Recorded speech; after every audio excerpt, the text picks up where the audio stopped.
What's up boys, j'espère que vous allez bien. On se retrouve aujourd'hui pour le test tant attendu des Nike Zoom Freak One que j'ai testé cette semaine à la Hoops Factory de Lille. J'espère que vous avez kiffé la petite intro. Comme d'habitude, n'hésite pas à liker la vidéo et à t'abonner à ma chaîne. Je suis super content et je vous prépare plein de petites surprises. Et pour en revenir à ces Zoom Freak 1, je peux vous dire que je les ai poussés dans leur retranchement. Je les ai mis à l'épreuve et aujourd'hui, on va faire le point sur les différents attributs techniques que comporte cette Nike Zoom Freak 1. Et sans plus tarder, on va commencer comme d'habitude, par la traction, par le grip. Et la première chose que j'ai envie de vous dire, c'est que la chaussure accroche réellement bien sur le terrain. J'ai eu très peu, voire pas du tout de soucis. Après, bien évidemment, je teste mes chaussures à la Hoops Factory. On est sur un parquet qui est relativement propre. Ce qui est intéressant, c'est qu'on a deux revêtements différents en caoutchouc au niveau de la semelle. Le premier qui comporte des motifs un peu comme les frises grecques et le second en forme de rose qu'on peut apercevoir sur l'extérieur du pied à l'avant et sur l'intérieur du pied à l'arrière. Ce qui est intéressant à savoir, c'est qu'on ressent vraiment pas la différence entre les deux. J'avais un peu peur, notamment sur les mouvements latéraux, que la chaussure glisse énormément, mais c'est pas le cas. Franchement, ça fait le job. Et je me permets donc de valider totalement la traction de ces Zoom Freak 1. C'est l'un des points forts de la chaussure. Et je pense qu'on peut passer tranquillement à l'amorti. Donc au niveau de l'amorti, sur ces Zoom Freak 1, on a un double back zoom qui est positionné à l'arrière. Je me suis rendu compte que l'appellation Zoom qui était positionnée au niveau du talon avait un petit 2 qui était ajouté juste après le M qui veut vraisemblablement dire Zoom au carré, donc Zoom x 2. On a deux back Zoom qui sont superposés à l'arrière. On en déduit que Giannis souhaite une paire qui amortit énormément les chocs au niveau de l'arrière du pied. Personnellement, ça me fait un peu penser à la Kobe AD. On n'a pas du tout d'amorti à l'avant, c'est de la mousse injectée, c'est du filon. On a du court fil, ça veut dire qu'on ressent particulièrement bien le sol au niveau de l'avant, ce qui est intéressant notamment pour les joueurs extérieurs, poste 1, poste 2, qui veulent ressentir leurs appuis sur le terrain.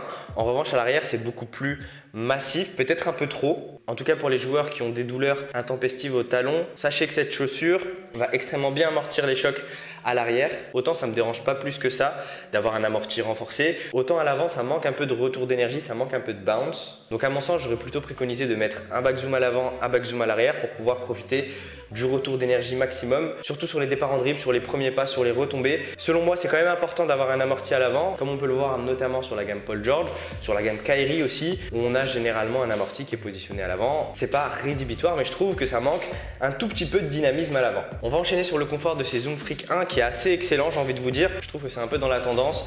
Les sondages qui ont été faits au niveau des différents basketteurs, notamment en NBA, privilégient le confort et c'est l'un des points primordiaux pour lesquels les marques travail, c'est d'essayer de trouver le juste milieu entre une chaussure très confortable et une chaussure performante. Ces Zoom Freak One proposent une prestation de qualité. Personnellement, je me sentais très bien dans la chaussure.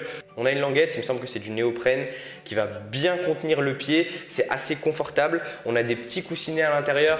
Alors, ce n'est pas les coussinets les plus gros non plus, mais ça permet de bien englober le pied. D'autre part, à l'intérieur de la chaussure, j'ai anticipé un peu le coup dans la mesure où j'ai pris une demi-taille au-dessus, ce qui me permet d'éviter les douleurs au niveau de la partie centrale du pied. Ce qu'il faut savoir sur ces Zoom Freak One, c'est que c'est une chaussure qui est fabriquée sur la longueur, un peu à l'image de la Kobe AD encore une fois. Elle est assez longue et elle va correspondre aux joueurs qui ont les pieds fins. Donc pour les joueurs qui ont les pieds larges comme moi, prenez une demi-taille au-dessus pour éviter d'être hyper serré au niveau de la partie centrale du pied.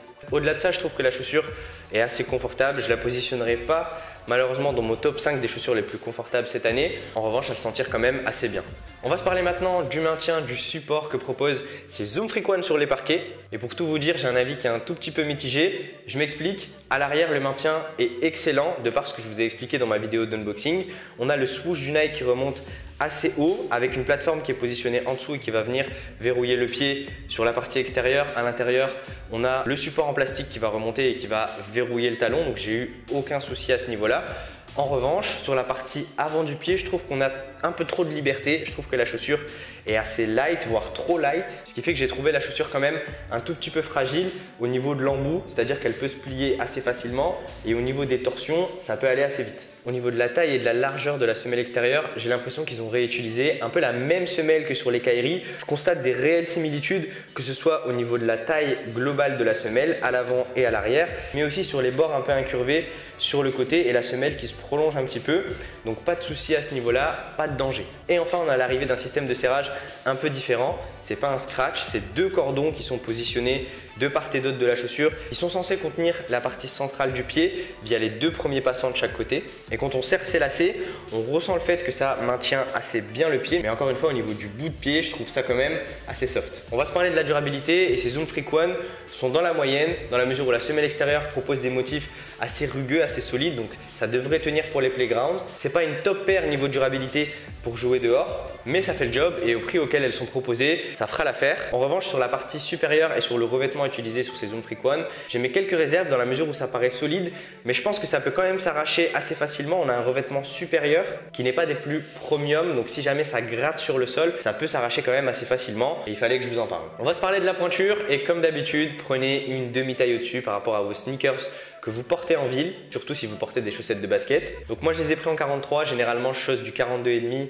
sur les sneakers de ville et je me sentais plutôt bien dedans, donc pas de secret, une demi-taille au-dessus comme d'habitude. Au niveau du prix, c'est pas un scoop, ces Zoom Freak One sont proposés à 120 €. Je trouve le prix assez intéressant par le design qu'elle propose dans un premier temps. Rien que le fait d'avoir une chaussure qui change un peu, on a le gros swoosh qui est positionné à l'envers, on a des petites touches par-ci par-là, on a du storytelling qui font quand même que cette paire a été travaillée, a été pensée par Giannis. D'autre part, d'un point de vue qualité, j'ai envie de vous dire que c'est une chaussure qui vaut 120 €. Elle en vaut pas plus, elle en vaut pas moins, elle est à son prix. C'est pas une chaussure premium, les matériaux utilisés sont assez basiques. On a de la colle qui est positionnée entre la semelle intermédiaire et le revêtement. Donc d'un point de vue qualité, je la positionnerai pareil entre 100 et 120 €. Donc si jamais vous souhaitez les prendre, rassurez-vous, vous ne vous faites pas avoir au niveau du tarif. Et d'ailleurs, pour ceux qui souhaitent se procurer ces Zoom Freak One, je vous ai mis un lien dans la description directement vers le site Nike. Il y a le coloris orange et le coloris noir qui sont sortis et il reste pas mal de tailles. Donc pour ceux qui souhaitent cop, faites-vous plaisir. J'anticipe déjà vos messages pour tous ceux qui vont me dire à quel type de joueurs correspondent ces Zoom Freak One. J'ai envie de vous dire les joueurs qui recherchent de l'attraction puisque ce sera le premier point fort de la chaussure, du confort puisque j'ai ressenti aucune douleur pendant le test, elle est assez confortable. Et le troisième point sera la légèreté qu'elle propose. Aujourd'hui, elle pèse moins de 400 grammes, ce qui fait partie du top 5 des chaussures les plus légères que j'ai testées cette année. Donc en soi, légèreté, grip et confort sont les 3 points forts de ces Zoom Freak One. Quant au point faible, selon moi, c'est les finitions de la paire. On a beaucoup de colle, le revêtement n'est pas des plus premium et ce sera selon moi, c'est peut-être du chipotage, l'un des points à améliorer sur ces Zoom Freak One. Le deuxième point à améliorer selon moi, c'est le fait de ne pas avoir mis d'amorti à l'avant. Alors ça en ravira certains, mais moi de mon côté, j'aime bien avoir du dynamisme et je joue très souvent sur la plante du pied, donc j'ai besoin d'avoir du dynamisme, d'avoir du retour d'énergie là-dessus. C'est peut-être pas le style de jeu de Giannis, mais en tout cas à mon sens, c'est l'un des points à améliorer. J'étais en train de chercher un troisième point à améliorer, mais clairement il n'y en a pas. Je trouve que Nike a réussi à retranscrire toute l'histoire qu'ils avaient envie de raconter sur cette chaussure. Bon voilà, je pense qu'on a fait le tour. N'hésitez pas à me dire dans les commentaires, pour ceux qui ont déjà acheté la paire, est-ce que vous êtes d'accord avec moi? Pour ceux qui ont kiffé le t-shirt Nike Freak et le short bleu aux couleurs de Giannis, je vous ai mis le lien vers le t-shirt et vers le short dans la description. Donc pour ceux qui ont kiffé, n'hésitez pas, Nike vient de mettre en ligne la collection et elle est vraiment stylée. Bon, je pense qu'on a fait le tour. Je vous dis à la semaine prochaine pour un nouveau test. Prenez soin de vous.